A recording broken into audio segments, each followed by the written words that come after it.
আমাদের প্রত্যেকটা বাড়িতেই মেয়েদের এই বৃহস্পতিবার করে হচ্ছে লক্ষ্মীর বাসনের জন্য সমস্ত বাসন মাজতে হয়।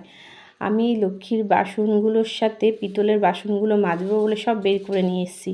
তার জন্যে একটা জলে আটা এবং নুন আর তার মধ্যে একটা গোটা পাতিলেবু রস ভালো করে মিশিয়ে গোলাটা জল গুলে নিচ্ছি। এই গোলাটা আর কিছু দিতে লাগবে না। আমরা বাইরের অনেক রকম কেমিক্যাল পাই, যেগুলোকে বলে এই পিতলের বাসন মাজলে নাকি চকচকে হয়ে যাবে। সত্যি বলছি, এত কিছু চেষ্টা করে দেখলাম, কোনোতেই আমি লাভ পাইনি। উল্টে আমার আরও ক্ষতি হয়ে গেছে। দেখুন বাসনগুলো কেমন কালোও হয়ে গেছে। আমি অনেক চেষ্টা করেছিলাম, দেখলাম কোনো কিছুতে হচ্ছে না।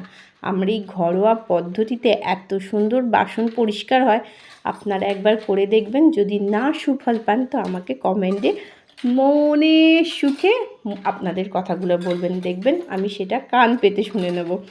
অবশ্যই চোখ দিয়ে দেখতে পাবো লেখাগুলো, কিন্তু একবার সত্যি বলছি বন্ধুরা, এটা যে একটু হলেও একটু করে দেখবেন, বাড়িতে চেষ্টা করে দেখবেন, এত সুন্দর বাসনগুলো হয়।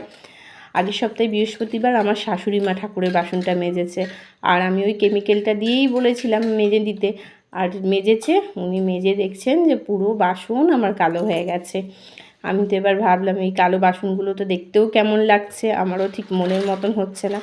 তাই ভাবলাম এই সপ্তাহে তাড়াতাড়ি, কালকে বৃহস্পতিবার, আজকে বিকেল বাসনগুলো একদম পরিষ্কার করে নিই। আমি না এই জলটার মধ্যে বাসনগুলো একটু ভিজিয়ে রাখছি। ও আরেকটা কথা, আমার এর মধ্যে না একটু আটাটা কম হয়ে গেছে দেয়া। আপনারা না একটু পারলে একটু বেশি করে আটা দেবেন, তাহলে গদ হবে, তাতে আরও ভালো সুন্দর করে মাজতে পারবেন। আমি এর মধ্যে বাসনটা ভিজিয়ে রাখছি, কারণ হচ্ছে আমার এবারে পরিমাণটা কম হয়ে গেছে। আর একটু বেশি পরিমাণ দিলে না সুন্দর হয়ে যায়। আর তার মধ্যে এই ব্রাশগুলো সব ভেজানো ছিল যে বাসনগুলো, সেইগুলো দিয়েই আমি ওই লেবুর খোসাটা দিয়ে এবার একটু ভালো করে ঘষে মেজে নিচ্ছি। আর এমনি সময় আমার কিন্তু বেশি কিছু ঘষতে লাগে না। এইবারে আমার বাসনগুলো আগের সপ্তাহে পুরো কালো হয়ে গেছে ওই কেমিক্যাল। টিভিতে যে যত বড়ই কেমিক্যাল দেখাক না কেন, কোনো কেমিক্যালে আমি দেখেছি কোনো লাভ হয় না, উল্টে আমার আরও বাসনগুলো খারাপ হয়ে গেছে। আর জানি না কেন আমাদের এখানের জলটা মনে হয় আরও বেশি খারাপ। তাই জন্য ঠাকুরের বাসন মাজলে আর এমনি কোনো কাঁসার বাসন মাজলে, পিতলের বাসনগুলো মাজলে তাড়াতাড়ি কালো হয়ে যায়। সামান্য পায়ের নুপুর দুদিন পরলে তৃতীয় দিন কালো কুচকুচো হয়ে যায়, দেখতে পারি না, পছন্দ হয় না।